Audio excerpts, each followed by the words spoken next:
ಬೆಂಗಳೂರಿನಲ್ಲಿ BVB KLE tech alumni association ಆಯೋಜಿಸಿದ್ದ ಹಿರಿಯ ವಿದ್ಯಾರ್ಥಿಗಳ ಸಮ್ಮೇಳನ 2024 ಅರ್ಥಪೂರ್ಣವಾಗಿ ನಡೆಯಿತು.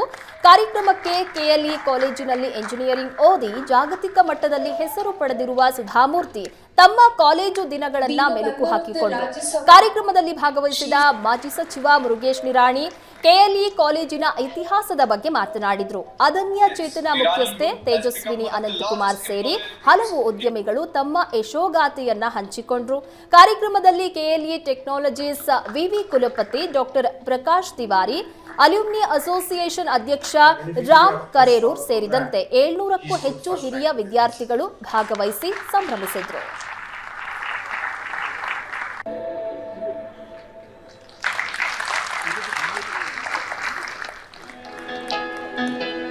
Thank you so much for such a beautiful dedication. ಇವತ್ತು ಬೆಂಗಳೂರಿನಲ್ಲಿ ಹುಬ್ಬಳ್ಳಿಯ ಬೂಮರೆಡ್ಡಿ ಇಂಜಿನಿಯರಿಂಗ್ ಕಾಲೇಜ್ ಆ್ಯಂಡ್ ಟೆಕ್ನಾಲಜಿ ವತಿಯಿಂದ ಅಲ್ಯುಮಿನಿಯವನ್ನು ಏರ್ಪಡಿಸಲಾಗಿದೆ.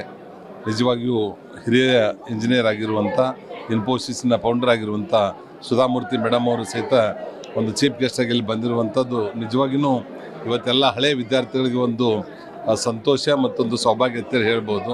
ಅವರೀಗ ರಾಜ್ಯಸಭಾ ಮೆಂಬರ್ ಆಗಿಯೂ ಸಹಿತ ಕೆಲಸ ಮಾಡ್ತಾಯಿದ್ದಾರೆ.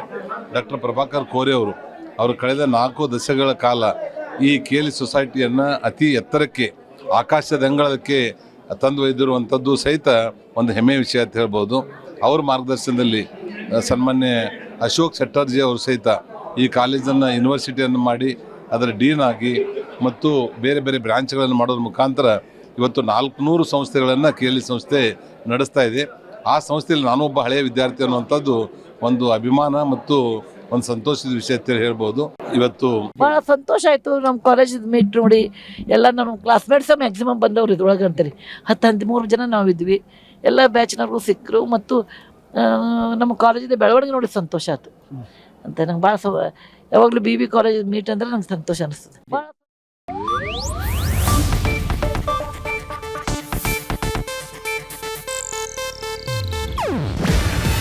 ಇದು ಏಷ್ಯಾನೆಟ್ ನ್ಯೂಸ್ ನೆಟ್ವರ್ಕ್ ಪ್ರಸ್ತುತಿ.